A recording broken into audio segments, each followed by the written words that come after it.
Selamat datang di perkuliahan testing dan implementasi. Pada perkuliahan kali ini kita sudah masuk di pertemuan keempat, kemudian kita akan melanjutkan pembahasan tentang perancangan test case pada pengujian white box. Nah, pada pekan sebelumnya itu kita sudah mempelajari untuk 3 poin di slide 2. Sudah membahas tentang kategori testing, di mana ada 2 cara untuk menguji perangkat lunak, yaitu melalui white box testing sama melalui black box testing. Nah, kemudian sudah juga dibahas tentang apa itu white box testing, kemudian siapa yang melakukan pengujian ini, dan bagian dari sistem mana yang diuji untuk white box testing.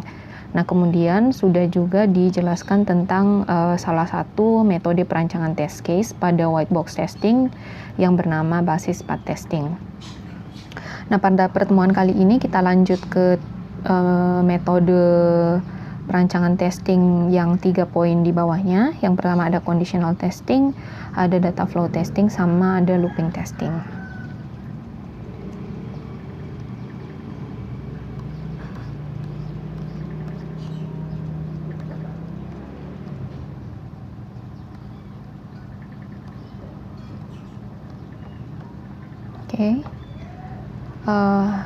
Oke, sebelum masuk ke teknik perancangan test case yang tiga tadi, kita pertama membahas tentang graph matrix. Jadi graph matrix ini sebenarnya salah satu metode juga yang bisa dipakai untuk merancang test case, atau lebih khususnya kalau diterapkan di basis testing itu digunakan untuk menghitung cyclomatic complexity.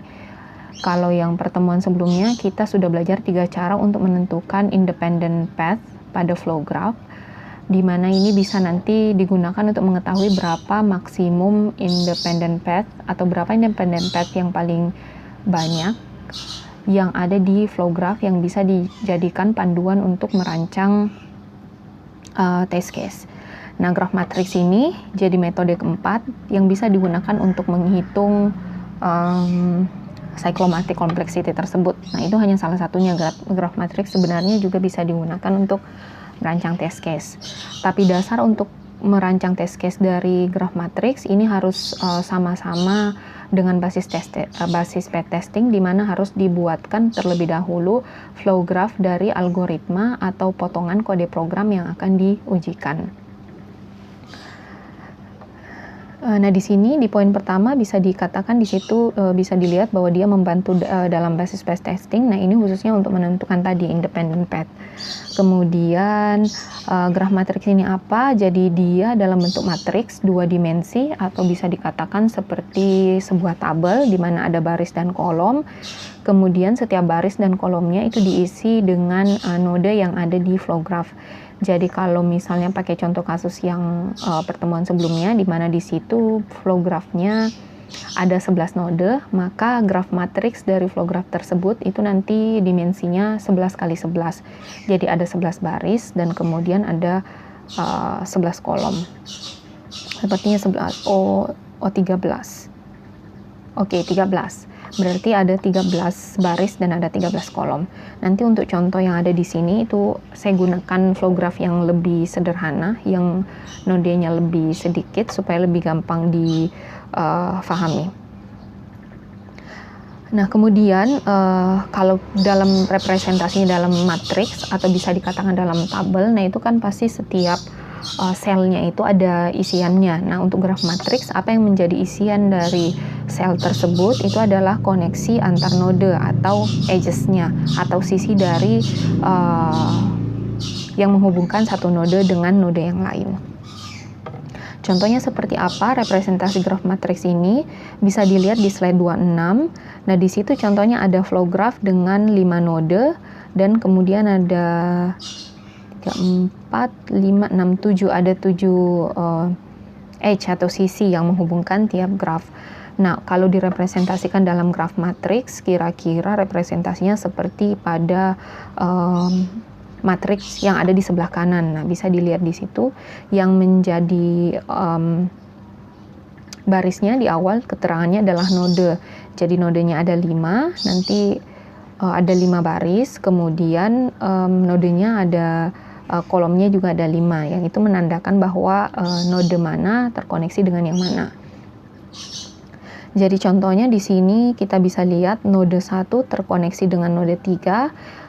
Misalnya diberikan nama sisinya adalah A, maka di dalam representasi graf matriksnya ini kita representasikan dalam huruf saja dulu. Kemudian bisa dilihat di sini node 1 terkoneksi dengan node 3, dituliskan saja dulu keterangan H-nya, sisinya. Nah, misalnya di sini ada A. Kemudian node 3 terkoneksi dengan node 2, maka diambil di sisi kolom di sini, di sisi baris, jadi baris ke mana? Baris ketiga, kemudian terkoneksi dengan node kedua. Jadi kita ambil D node 2, maka di sini koneksinya D, dan seterusnya sampai nanti direpresentasikan semua edges yang ada di dalam flow graph. Jadi jangan sampai terbalik mengkoneksikannya dari yang kolom di atas ini ke baris. Jadi koneksinya misalnya di sini. Nah, ini karena grafnya satu arah, jadi koneksi dari 1 ke 3 itu tidak sama dengan koneksi 3 ke 1. Jadi disesuaikan dengan arah panahnya, di mana di sini koneksi node 1 terkoneksi dengan node ketiga. Maka representasinya diambil yang di sisi baris ini 1 ke 3. Kemudian di sini ada 4 ke 5. Jadi kalau 4 ke 5 diambil baris keempat, kemudian node ke 5. Nah, ini ada F. Kalau 5 ke 3 seperti ini. Jadi lihat arah panahnya ini berarti dari node 5 ke node ketiga. Dari node ke 5 ke node ketiga, maka jadi jangan sebaliknya, node ke 5-nya diambil di sini, kemudian ditarik dari baris di sini. Nah, kalau terbalik itu bisa nanti terjadi kesalahan pada saat menentukan cyclomatic complexity. Nah, setelah itu apa maksud dari graf matriks yang dihasilkan? Jadi ini graf matriks yang dibuat dari flow graph yang ada itu bisa digunakan dalam beberapa cara. Nah, salah satunya tadi untuk mendukung basis path testing, jadi bisa digunakan untuk menentukan cyclomatic complexity. Nah, kalau untuk membantu basis path testing, yang itu untuk menentukan cyclomatic complexity, itu bisa isian dari selnya tadi yang masih dalam bentuk representasi H-nya huruf A sampai huruf F itu diisi dengan apakah ada koneksi antara node atau tidak. Kalau ada koneksi maka diisinya pakai angka 1, kemudian kalau tidak ada koneksi diisinya pakai angka 0. Tapi biasanya yang dituliskan di dalam graf matriksnya cukup kalau ada koneksi, yaitu angka 1. Kalau misalnya tidak ada koneksi dibiarkan kosong saja, itu artinya bahwa dia bernilai 0. Bisa juga isiannya digunakan untuk yang lain. Jadi misalnya graf matriks bukan digunakan untuk menentukan tadi cyclomatic complexity, itu bisa juga digunakan untuk menguji misalnya lama waktu yang dibutuhkan untuk mengeksekusi algoritma yang diujikan. Jadi nanti edges-nya, sisinya itu diisi dengan lama waktu yang dibutuhkan untuk melewati jalur antara satu node dengan node yang lain. Jadi contohnya di sini A, jadi dari 1 ke 3 itu berapa estimasi waktu yang dibutuhkan untuk menjalankan logika tersebut. Jadi diisikan di situ. Jadi nanti ketika misalnya diuji dari node awal sampai node akhir itu bisa diketahui berapa lama waktu yang diharapkan kemudian digunakan untuk mengeksekusi alur logika tersebut. Nah, bisa juga digunakan untuk menentukan itu, menguji kebutuhan memori untuk melewati jalur. Nah, kalau kebutuhan memori berarti nanti diisinya terkait dengan kebutuhan memori untuk melewati setiap node tersebut. Bisa juga untuk menguji sumber daya. Jadi sumber daya apa yang dibutuhkan untuk melewati jalur tersebut. Nah, sumber daya ini mungkin bisa diganti dengan seperti berapa persen CPU yang digunakan. Nah, misalnya seperti itu. Atau misalnya terkait dengan sumber-sumber daya lain yang memang terkait dengan algoritma tersebut. Misalnya penyimpanan atau misalnya mungkin penggunaan printer kalau memang ada di dalam algoritma yang diujikan. Tapi mungkin umumnya kalau sumber daya ini terkait dengan penggunaan kapasitas penyimpanan, bisa saja seperti itu. Kemudian, nah yang akan dibahas di sini Itu terkait dengan yang pertama ini, poin pertama, jadi graph matrix untuk menentukan cyclomatic complexity. Nah, contohnya seperti apa? Kalau graph matrix ini digunakan untuk tadi menentukan cyclomatic complexity, jadi dari graph matrix yang dihasilkan nanti dikonversi menjadi connection matrix. Jadi connection matrix ini pakai aturan yang poin pertama tadi. Diganti saja kalau ada koneksi antara node diganti dengan angka 1, kalau tidak ada berarti 0. Kalau di sini saya biarkan kosong saja selnya. Jadi diganti yang A ini, node 1 dengan 3 itu ada koneksi, jadi diganti saja dengan angka 1 semuanya. Nah, setelah itu kemudian dihitung setiap barisnya, jadi dijumlahkan setiap baris yang ada, kemudian dikurangi dengan 1. Jadi contohnya untuk baris pertama ini cuman ada 1 koneksi, jadi itu cuman ada 1, kemudian dikurang 1, nanti dapatnya 0. Kemudian baris kedua tidak ada koneksi sama sekali, jadi dibiarkan saja, itu berarti angkanya 0. Kemudian yang di ketiga ini ada 2 koneksi, yaitu node 3 dengan 2 dan node 3 dengan 4. Jadi kita jumlahkan saja, 1 tambah 1 itu 2, nanti dikurangi 1, dapatnya 1, dan seterusnya. Setelah ketemu semua jumlah di setiap baris, nanti dijumlahkan keseluruhan hasil dari penjumlahan tersebut. Nah, kalau di sini berarti ada 3 jumlah kolomnya. Oke, di sini 1 tambah 1 tambah 1 ada 3. Kemudian untuk menentukan cyclomatic complexity-nya ini tinggal ditambah dengan 1. Jadi penjumlahan tadi itu 3 ditambah 1 sama dengan 4. Nah, apa kesimpulan yang bisa didapat dari sini? Itu berarti bahwa graf yang tadi yang jadi contohnya itu berarti punya independent path itu sama dengan 4.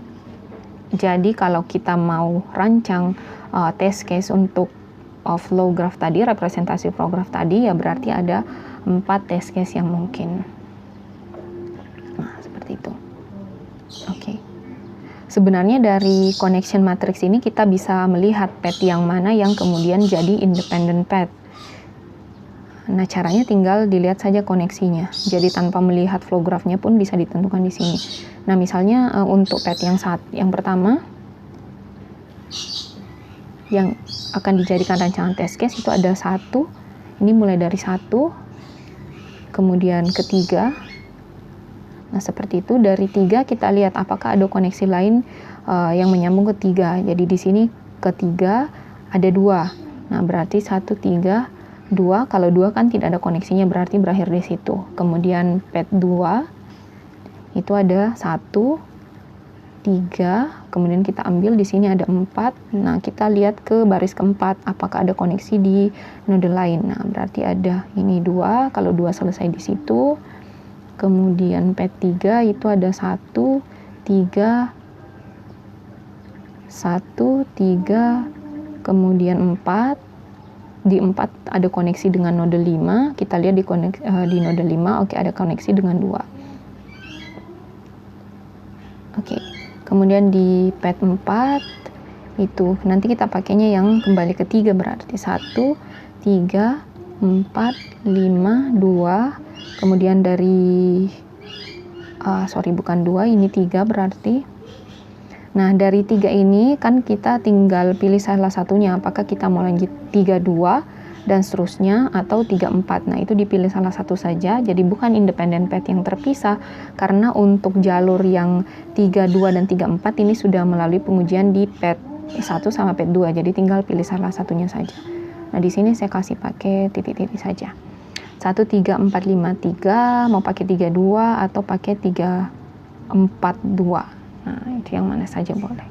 Nah, di sini bisa dilihat bahwa independent path-nya ada 4. Di sini kita identifikasi independent path-nya dari connection matrix, kemudian tinggal dirancang tesnya sesuai dengan kondisi di logika programnya.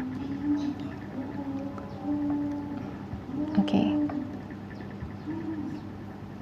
Nah, jadi graph matrix ini bisa dijadikan alat bantu di flow graph testing. Di basis path testing maksud saya. Oke, kita lanjut ke pengujian struktur kontrol di sini. Jadi ada 3 jenis yang bisa digunakan, yaitu ada conditional testing, ada data flow testing, kemudian ada loop testing. Nah kan sebelumnya kita sudah membahas tentang basis path testing, di mana dia menguji alur logika program. Nah mungkin ada yang bertanya, apakah tidak cukup hanya menggunakan basis path testing tadi untuk merancang test case untuk white box testing? Nah jawabannya sebenarnya basis path testing itu sudah sangat layak, sudah sangat bagus untuk kemudian digunakan untuk merancang test case. Tetapi ada beberapa hal yang tidak di cover di situ. Jadi itu fokusnya memang hanya ke alur logika secara keseluruhan. Nah ada beberapa yang perlu kemudian ditambahkan pengujiannya untuk lebih pencakupan pengujiannya itu lebih luas lagi dan pengujian white box testingnya bisa lebih efektif. Nah bisa ditambahkan dengan pengujian struktur kontrol ini. Yang pertama ada conditional testing, ada data flow testing, ada loop testing. Kita bahas yang pertama, yaitu pengujian dengan conditional testing. Nah conditional itu kan biasanya representasinya di diseleksi atau di looping. Nah, di situ biasanya ada conditional yang sebagai syarat untuk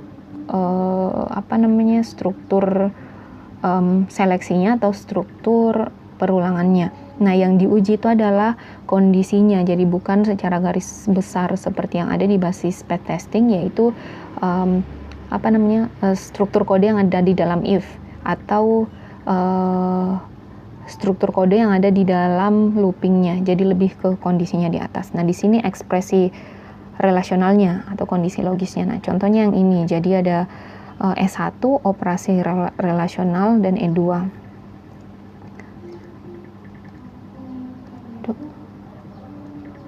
Nah, saya kasih contoh saja di sini, misalnya kalau if, kan biasanya ada kondisi seperti ini, if A, saya pakai nilai saja, if nilai lebih besar sama dengan 80, titik 2, kemudian print apa, misalnya print bagus. Nah, yang diuji bukan keseluruhan if-nya di sini, tapi lebih ke sini, ekspresi yang ada di atas sini. Nah, makanya ini yang disebut dengan ekspresi relasional. Nah, biasanya kan kalau pengujian program di dalam blok kodenya if-nya ini tidak ada masalah, cuman yang mungkin ada sedikit kekeliruan di kondisi logis yang ada di sini yang sebagai syarat if-nya. Nah, kondisi yang biasa diuji itu kan biasanya menggunakan operator not, operator lebih kecil sama dengan, dan seterusnya, atau tidak sama dengan. Nah, biasanya operator itu. Nah, yang diuji adalah apakah operator yang digunakan itu sudah sesuai atau tidak untuk memenuhi atau mengeksekusi blok kode yang ada di dalam statement if ini. Nah, tipe-tipe error yang mungkin muncul di conditional testing ini bisa dilihat di operator booleannya. Operator boolean itu seperti and, or, atau not. Nah, apakah penggunaan and sudah tepat? Apakah penggunaan or di dalam kondisi if-nya itu kondisi logisnya sudah tepat, atau dia memang perlu not atau tidak? Nah, itu yang diidentifikasi, yang dijadikan test case untuk conditional testing. Kemudian variabel booleannya, jadi variabel yang digunakan di sini, parentesisnya, penggunaan kurungnya sudah tepat atau tidak. Nah, ini kan kalau yang sederhana seperti ini, kurungnya sebenarnya tidak terlalu kompleks. Tapi kalau misalnya sudah ada dua ekspresi, kemudian dikoneksikan dengan operator boolean di sini yang pakai and or not, itu harus dipastikan bahwa penempatan kurung sudah tepat. Kemudian ada operasi relasional, kemudian ada ekspresi aritmatikanya. Misalnya yang di dalam kolom if ini, dia pakainya operasi aritmatika, entah pakai tambah atau pakai kurang atau pakai kali. Misalnya x tambah y lebih besar dari 80 misalnya. Nah, ini kan pakai kurung seperti ini. Nah, kalau misalnya kalau kurungnya kurang tepat, misalnya kita pakainya seperti ini, X tambah Y lebih besar dari 80. Nah, kalau maksudnya pakai yang pertama ini, ekspresi yang pertama, kemudian penulisannya pakai ekspresi yang kedua ini pasti alur logikanya akan berbeda. Hasilnya juga akan berbeda untuk blok kode mana yang akan dieksekusi, apakah di blok kode true-nya, apa di blok kode yang else-nya atau false-nya. Jadi hati-hati menempatkan parentesis, ini yang akan diuji, kemudian operasi aritmatikanya seperti ini. Seperti itu. Jadi bisa dilihat di sini kalau conditional testing yang diuji adalah bukan if-nya secara keseluruhan, tapi kondisi yang ada di if-nya ini. Baik itu if ataupun nanti kalau terdapat looping, ada kondisi looping yang ada di sana. Contohnya untuk pengujian conditional testing ini bisa dilihat di slide 32. Untuk kondisi seperti itu, jadi ada if x tambah 1, nah ada operator aritmatika di situ, jadi bisa dibikinkan test case untuk operator aritmatika, kemudian ada operator relasi, di sini operator, bukan operator relasi ya, operator boolean, operator relasi yang di sini lebih besar, lebih kecil, sama dengan, tidak sama dengan, dan seterusnya. Nah, ini bisa dicek apakah memang sudah tepat pakai lebih besar atau misalnya harus menggunakan lebih besar atau sama dengan. Nah, kemudian dibikinkan test case untuk bisa juga tanda kurungnya seperti ini. Nah, bagaimana contoh test case untuk conditional testing yang di sini? Jadi pertama bisa diuji test case-nya kalau di sini saya simbolkan saja untuk setiap ekspresinya ini menjadi E1 dan kemudian E2. Jadi E1 ini yang X tambah 1, kemudian E2 ini yang Y kurang 2. Nah, test case yang mungkin itu bisa menggunakan 3 test case di sini. Jadi menguji apakah kondisi E1 lebih besar dari E2, kemudian kondisi E1 sama dengan E2, kemudian kondisi E1 lebih kecil dari E2. Seperti ini. Kemudian datanya diisikan dengan sesuai dengan test case yang ingin dibuktikan. Jadi kalau ingin membuktikan E1 lebih besar dari E2, nanti tinggal dicari saja nilai X dan nilai Y yang memenuhi test case ini. Nah, kalau test case E1 lebih besar dari E2 itu hasil yang diharapkan seperti apa ya? Mestinya hasilnya adalah di sini bernilai true untuk kondisinya. Kemudian kalau E1 sama dengan E2 itu mestinya adalah hasil yang diharapkan dia akan false. Kemudian dicari lagi datanya yang bisa memenuhi kondisi ini, kondisi false. Kemudian test case yang ketiga, E1 lebih kecil dari E2, itu hasilnya adalah false. Hasil yang diharapkan false, maka dicari kemudian datanya lagi yang memenuhi kondisi tersebut. Nah, mungkin kalau sesederhana ini tidak ada operator boolean di dalamnya, test case-nya bisa cukup 3 ini. Tapi kalau misalnya di dalam kondisi if ini ada operator boolean seperti pakai or, pakai and, ini pasti test case-nya akan bertambah lagi untuk menguji operator boolean yang ada di sini. Oke, seperti itu. Nah, dari test case ini kan nanti bisa kelihatan apakah memang yang diharapkan dia bernilai satu saja yang bernilai true, yaitu yang kondisi ini, atau misalnya maunya yang E1 sama dengan E2 ini bisa bernilai true juga. Jadi kalau misalnya kesalahan logika ada di situ, nanti bisa dideteksi, oh di sini nanti ditambahkan lebih besar sama dengan. Tapi kalau memang harapannya hanya satunya true, ya cukup di E1 lebih besar dari E2 saja, maka test case-nya hasilnya akan seperti ini. Jadi kondisi yang diharapkan sudah memenuhi untuk test case yang dimaksud. Oke. Jadi di conditional testing ini bisa dilihat perbedaan dari basis space testing, di mana yang jadi perhatian untuk perancangan test case yang ada di atas ini. Jadi tidak dipedulikan lagi apakah dia true false, kemudian dilihat blok kode yang diisi kalau kondisinya true ataupun kondisinya false. Oke. Nah, selanjutnya teknik pengujian perancangan test case yang kedua itu adalah data flow testing. Nah, kalau data flow testing ini dia menguji dua hal, yaitu lokasi di mana variabel tersebut didefinisikan. Jadi yang jadi bahan perhatiannya di sini variabel yang digunakan di dalam algoritma atau di dalam kode programnya, kemudian lokasi definisinya di mana, kemudian lokasi penggunaan variabel tersebut di mana. Jadi kalau pendefinisian variabel contohnya yang seperti apa mungkin sudah paham karena sudah lewat mata kuliah algoritma pemrograman. Contohnya seperti ini, A sama dengan 1. Nah, ini namanya kondisi definisi. Mungkin saya ulang sedikit. Atau ada inisial, ini paling gampangnya. Jadi biasa istilahnya disebut dengan inisialisasi variabel. Jadi bukan pendefinisian tipe datanya. Jadi seperti ini. Diberikan nilai awal atau A sama dengan 0, atau misalnya A sama dengan B. Nah, seperti itu. Jadi pertama kali variabel tersebut didefinisikan sama lokasi penggunaan variabel tersebut. Nah, ini biasanya lokasi penggunaan variabel itu terletak setelah ya lokasi definisinya. Jadi setelah beberapa baris setelah didefinisikan, nanti misalnya ada A sama dengan B tambah 1 misalnya, atau A sama dengan 1 tambah A tambah 1. Nah, ketemunya seperti ini. Jadi yang ini adalah definisi, yang ini adalah penggunaan. Nah, untuk apa kemudian pengujian ini dilakukan? Itu ada 4 hal penggunaannya. Yaitu yang pertama adalah mencari variabel yang digunakan tetapi ternyata tidak didefinisikan. Nah, ini kan biasanya kalau kita menjalankan program, ini salah satu error yang biasa ditemukan seperti ini. Jadi tidak mendefinisikan variabel, tapi tiba-tiba nanti di baris kode programnya ada variabel tersebut digunakan untuk operasi aritmatik misalnya, atau menampung hasil dari fungsi seperti itu. Nah, itu kan pasti mengalami error karena variabelnya tidak dikenali. Nah, itu untuk menemukan itu. Kemudian yang poin kedua, ini mencari variabel yang sudah didefinisikan tapi ternyata tidak digunakan. Nah, ini kebalikan yang pertama.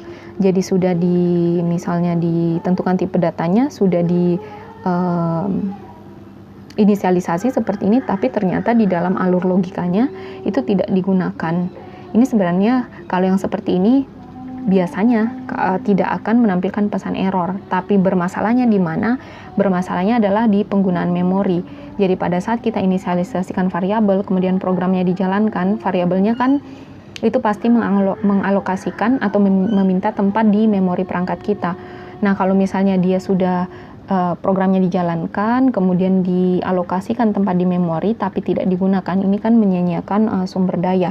Jadi program yang kita kembangkan akan membutuhkan memori yang lebih, tapi ternyata memori tersebut itu tidak digunakan sama sekali untuk menyimpan data. Jadi lebih ke alokasi memori, penggunaan memori. Nah, itu juga bisa sangat mempengaruhi alur penggunaan program.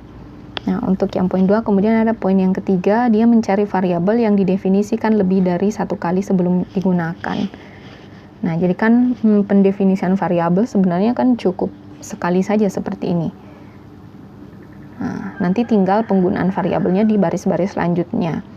Jadi jangan sampai sudah didefinisikan seperti ini, belum kemudian digunakan variabelnya, kemudian diinisialisasi lagi. Misalnya A sama dengan 1, kemudian di sini ada operasi lain, misalnya B sama dengan 1 tambah 2, kemudian dibikin lagi A sama dengan 2. Nah, ini kan belum digunakan variabelnya untuk operasi apapun, tapi sudah didefinisikan sebanyak 2 kali. Nah, ini kan juga sia-sia di sisi kita lihat dari sisi sumber daya. Jadi ini juga termasuk ke dalam error yang ingin ditemukan terkait dengan data flow testing. Kemudian ada di allocating variabel sebelum digunakan. Jadi diinisialisasi variabelnya, tapi kemudian di allocating itu kayak dihilangkan di memori tapi sebelum digunakan, tapi nanti akan digunakan di baris kode program. Nah, jadi dasar untuk perancangan test case data flow ini penekanannya ke variabel dan penggunaan variabel tersebut ke baris kode program.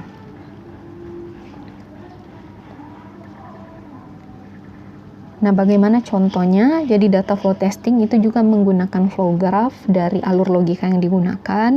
Kemudian flow graph ini, jadi contohnya di situ ada bisa dilihat ada 5 baris kode program di mana dia membaca variabel XY. Jadi yang baris pertama itu adalah pendefinisian variabel. Kemudian yang di kedua itu, baris kedua itu ada kondisi seperti X lebih besar dari Y. Kemudian ada variabel A di baris ketiga. di mana dia akan menampung nilai penjumlahan X tambah 1, kemudian kalau statementnya false, dia akan variabel A akan menyimpan nilai Y kurang 1, kemudian di situ ada cetak variabel A. Nah, untuk inisialisasi variabel, pendefinisian variabel X, Y itu ada di baris pertama, kemudian pendefinisian variabel A itu ada di baris 3 dan 4, kemudian penggunaan variabel A itu ada di baris kelima, yaitu dicetak. Nah, kalau di sini nanti digambarkan flow graph-nya akan dapat seperti ini. Jadi ada 5 node, masing-masing node di sini merepresentasikan ya tiap baris yang ada di sini. Saya sudah berikan nomor, kemudian dicari jalurnya, kemudian dipetakan di dalam kolom seperti ini, tabel seperti ini. Jadi ada variabel, isinya variabel apa saja yang akan kemudian diuji. Di situ ada X, Y, dan A. Kemudian kolom selanjutnya ada definisi di node yang mana, kemudian digunakan di node yang mana. Nah, di situ variabel X didefinisikannya di node pertama, variabelnya didefinisikannya untuk Y definisikannya juga di node pertama. Kemudian di node 23 variabel X-nya digunakan, di node 24 variabelnya juga digunakan. Nah, untuk variabel A dia didefinisikannya di baris 3 atau di baris 4, kemudian digunakannya di baris 5. Nah, kalau lihat dari sini sebenarnya sudah bisa dirancang test case-nya, sudah bisa dilihat kalau ada misalnya variabel yang tidak digunakan sama sekali, itu pasti di kolom use at node-nya itu akan kosong. Nah, itu sudah bisa kelihatan. Atau misalnya ada variabel yang tidak didefinisikan tapi tiba-tiba digunakan. Nah, itu pasti akan kelihatan di isian di cell define at node. Jadi tidak ada tempat node dia didefinisikan. Kemudian kalau untuk mendeteksi yang mencari variabel yang didefinisikan lebih dari satu kali sebelum digunakan, nanti bisa dilihat di define at node-nya. Nah, kalau di situ nodenya di awal didefinisikan 2 kali di awal, kemudian tanpa digunakan di di antara node tersebut, nah itu berarti dia memenuhi kondisi yang ketiga itu untuk diperbaiki. Nah, misalnya pendefinisiannya ada 2 seperti di situ baris 3 dan 4. Nah, didefinisikannya di baris 3 dan 4, tetapi kemudian nanti penggunaannya tapi ini kalau dalam bentuk kondisi di sini berarti hanya salah satunya. Nah, misalnya di sini tidak ada else, dia didefinisikannya di 3, 4, kemudian nanti baru digunakannya di 5. Nah, itu kan pendefinisiannya salah satunya akan sia-sia karena pasti hanya akan menggunakan pendefinisian yang terakhir. Kalau misalnya dia didefinisikan di baris 3, ada di situ perintah untuk penggunaan variabel A, misalnya ada print A di baris sini, yang else ini, kemudian setelah itu ada inisialisasi lagi, ada define lagi di baris keempat A sama dengan Y1, kemudian ada print A lagi. Nah, ini tidak termasuk error, karena ada penggunaan di antara 2 baris pendefinisian tersebut. Tetapi kalau bersusun seperti ini, jadi tanpa melihat else-nya di sini, kemudian baru digunakannya di node 5, nah itu masuknya juga ke bisa dikatakan error pada data flow testing ini. Seperti itu. Nah, bagaimana merancang test case-nya? Ya silahkan dilihat di sini, di di tabel yang dihasilkan dari data flow testing ini. Nah, kemudian mungkin ada yang bertanya, apakah semua variabel harus dituliskan seperti ini, digambarkan data flow testingnya? Nah, itu jawabannya tidak harus semuanya. Jadi tergantung, kan ini programmer, dia yang mengembangkan program, pasti tahu yang mana variabel-variabel yang kritis yang ada di dalam kode program atau yang memang penting dan rentan mengalami kesalahan. Atau dia mengalami beberapa operasi, baik itu operasi aritmatika ataupun operasi menggunakan tadi boolean dan seterusnya. Nah, itu yang layak diuji aliran datanya. Seperti itu. Nah, selanjutnya pengujian yang terakhir yang bisa digunakan untuk melengkapi basis path testing yaitu di looping testing. Nah, dari namanya saja sudah ketahuan bahwa jenis pengujian ini yang menjadi objeknya adalah looping atau perulangan yang ada di dalam kode program kita. Jadi yang diuji sama dengan tadi yang conditional, itu bukan struktur if-nya secara keseluruhan, tapi nanti di validitas perulangannya. Nah, untuk pengujian looping testing ini nanti bisa menggunakan bisa dilihat dari 4 sisi, yaitu dari jenis loopingnya. Nah, apakah dia simple loop, apakah dia nested loops atau loop perulangan bersarang, kemudian ada concatenated loops atau dia perulangannya yang bersusun seperti itu. Kemudian ada unstructured loops atau loopnya yang tidak terstruktur, tidak masuk ke simple, nested ataupun concatenated. Nah, yang pertama untuk simple loops. Kalau simple loops ini bisa dilihat gambarnya di slide 36 sebelah kanan. Bisa dilihat loopingnya hanya menggunakan satu kali jenis perulangan atau satu kali kondisi perulangan. Nah, kondisi perulangan kalau di dalam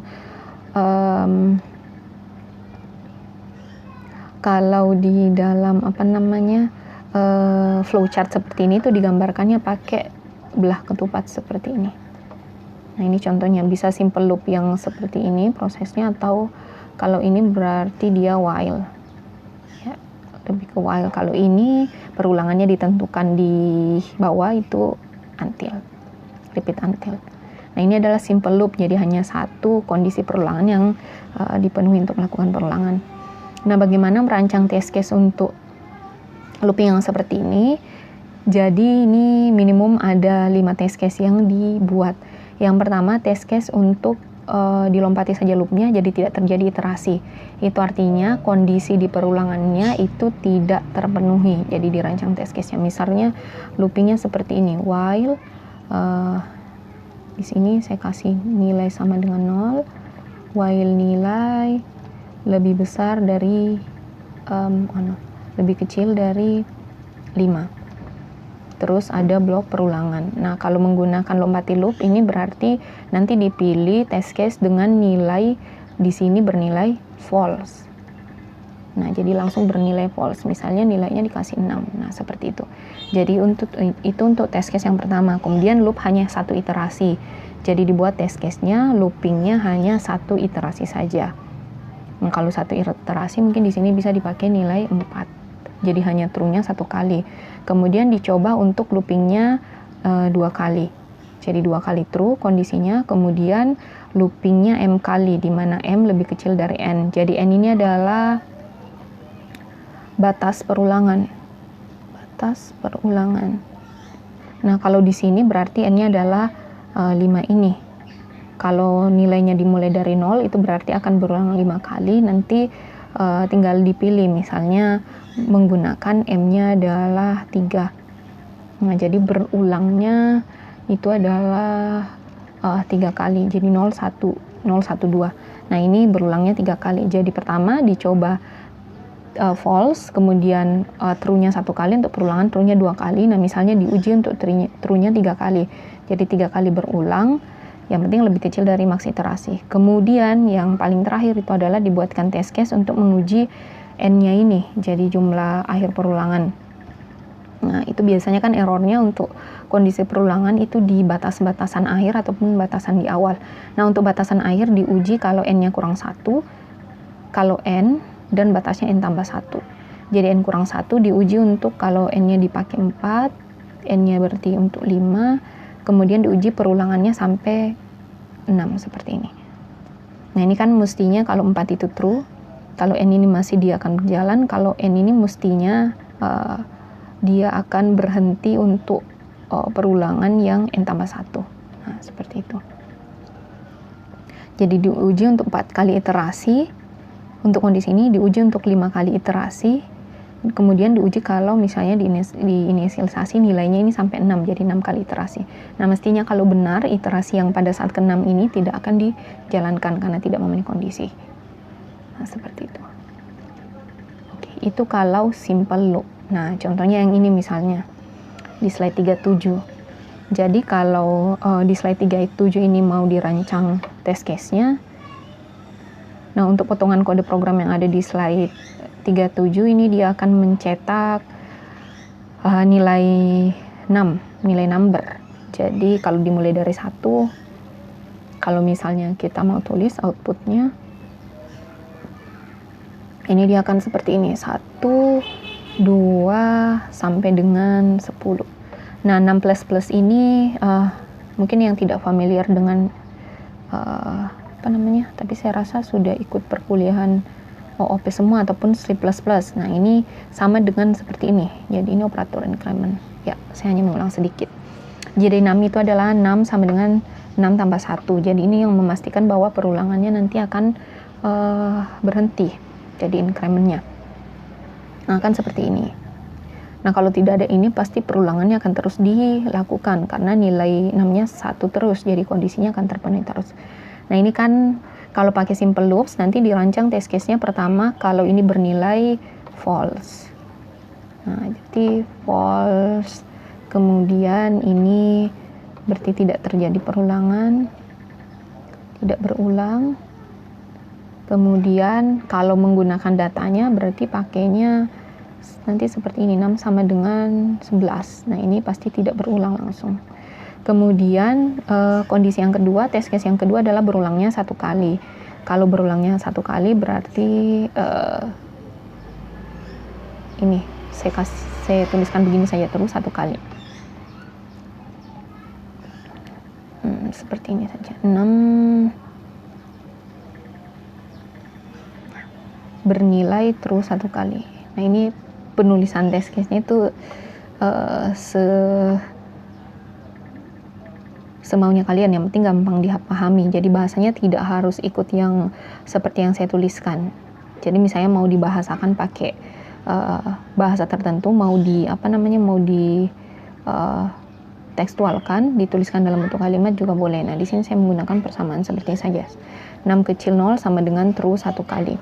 Jadi kita pakai berarti ini hasil yang diharapkan pasti berulangnya 1 kali. Kemudian kalau mau ditulis datanya itu adalah number sama dengan 10, kan berulangnya sekali. Jadi kalau numbernya inisialisasinya 10, nanti berulangnya hanya 1 kali. Kemudian test case yang kedua nanti 6 kecil sama dengan 0, ini true-nya 2 kali.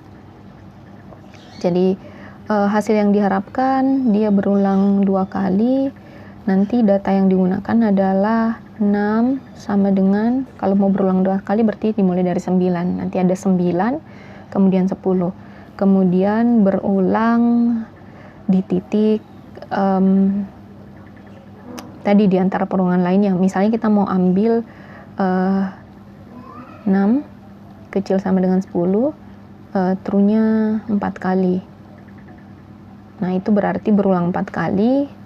Dicarilah data yang dia akan memastikan dia berulang 4 kali. Misalnya kalau berulang 4 kali berarti 7 namanya, 7, 8, 9, 10.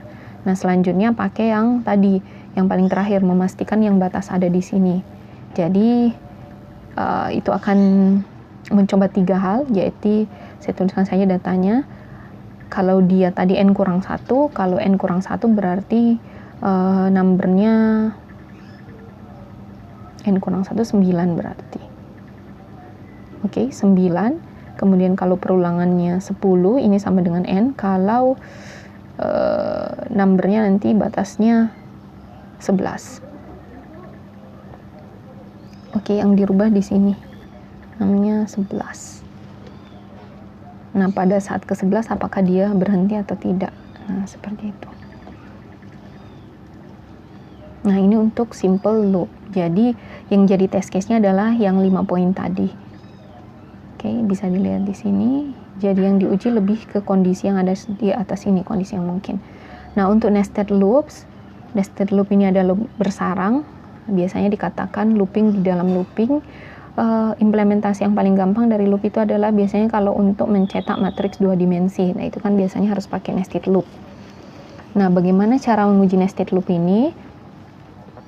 Kalau tadi menguji loop sederhana itu ada 5, maka kemungkinan pengujian untuk nested loop itu pasti jumlahnya akan bertambah karena loopingnya juga bertambah yang akan diuji. Nah, bagaimana pendekatan untuk merancang test case untuk jenis looping ini?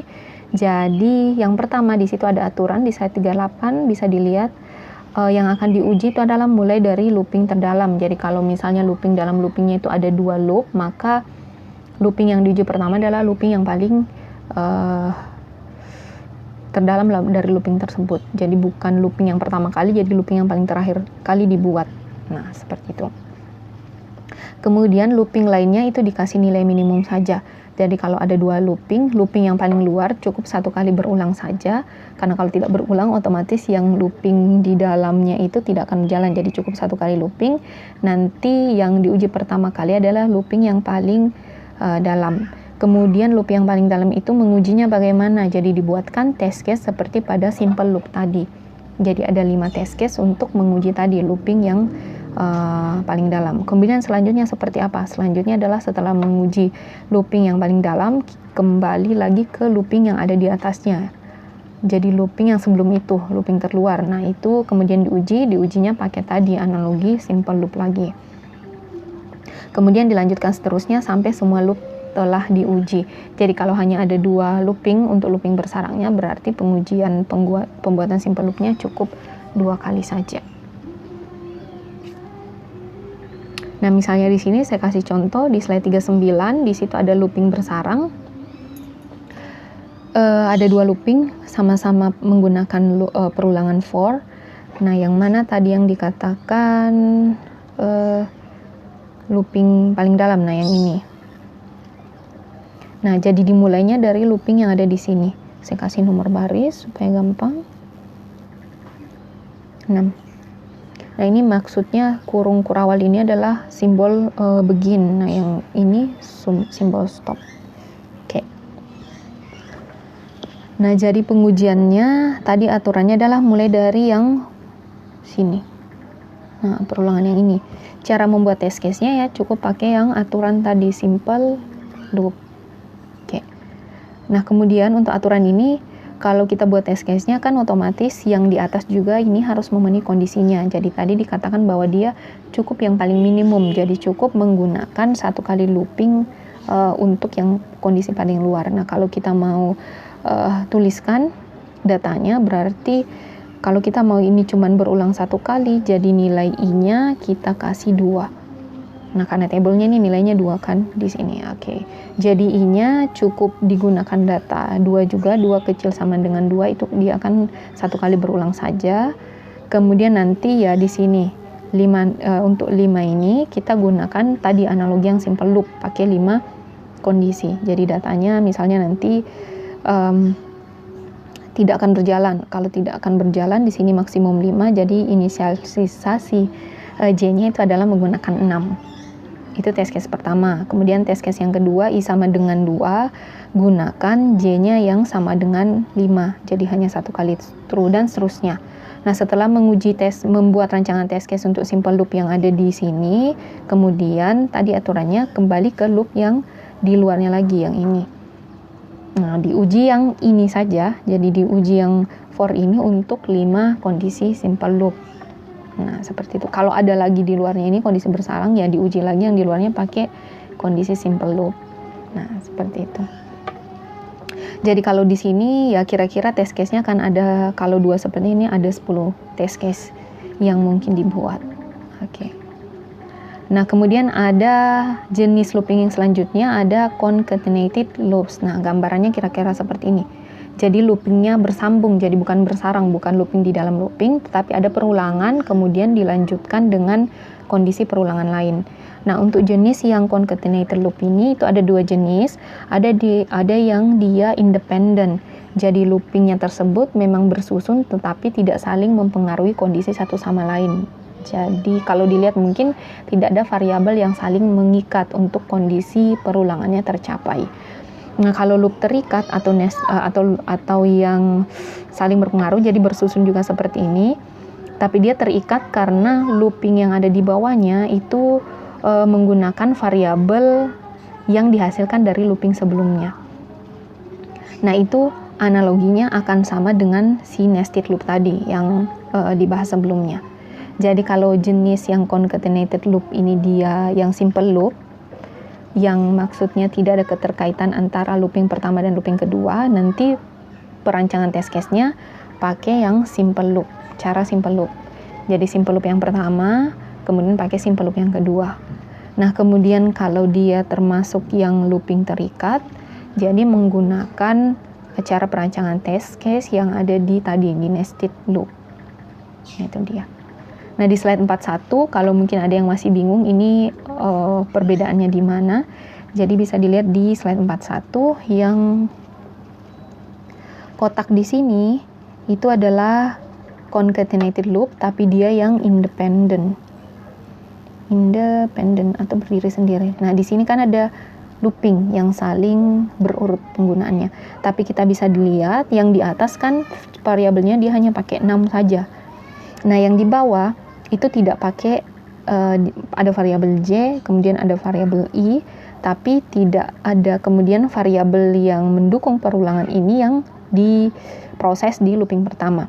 Nah, ini jadi memang penulisannya bersusun tapi tidak saling mempengaruhi satu sama lain. Nah, ini namanya independent loop. Perancangan pengujiannya pakai yang cara simple loop. Sedangkan yang ada di sini itu loopingnya saling terikat. Kenapa saling terikat? Bisa dilihat di sini. Nah, jadi looping yang kedua ini dia batasan perulangannya pakai variabel 6, di mana variabel 6 ini ada pemrosesannya di while ini, di perulangan yang pertama. Jadi perulangan yang kedua itu akan ditentukan kondisi perulangannya berdasarkan hasil dari perulangan yang pertama. Kalau perulangan pertama ini hilang, jadi nanti 6-nya hanya 5 di sini. Jadi perulangannya hanya 5 kali. Ini kalau kita tuliskan dia sebenarnya seperti ini. 1, nanti hasilnya 1 kali 1. Kemudian ada print I 1, 2, 1 kali 2. Kemudian 1, 3, 1 kali 3, dan seterusnya. Ini sampai 5 kali kalau tidak ada looping yang pertama. Tapi kalau misalnya dia concatenated loop yang saling terikat, maka nanti 6-nya ini kalau kita lihat perulangannya di sini pasti akan bernilai 11. 5, 6, 7, 8, 9, 10, 11. Maka di sini hasilnya tidak lagi hanya sampai 5. Jadi nanti perkaliannya di sini sampai 11.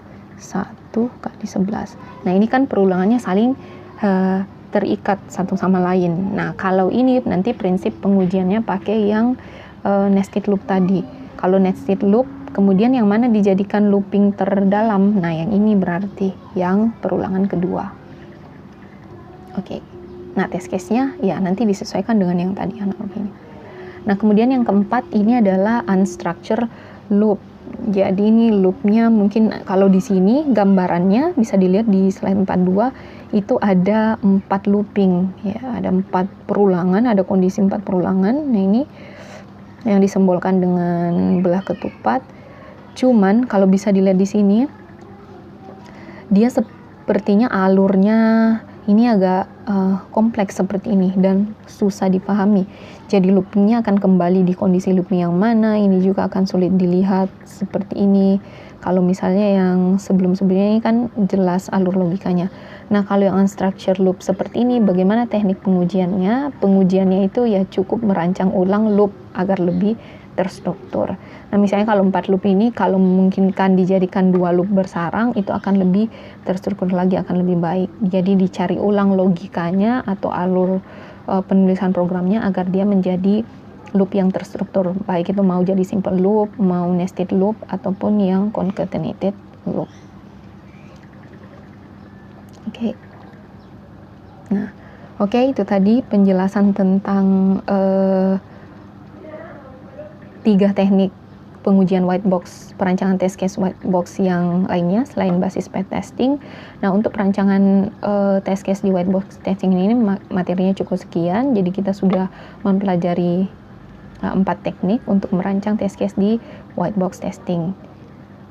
Saya kira cukup demikian. Kalau ada pertanyaan, silahkan dituliskan di Google Classroom-nya. Kemudian nanti ada soal review, silahkan dikerjakan. Terima kasih.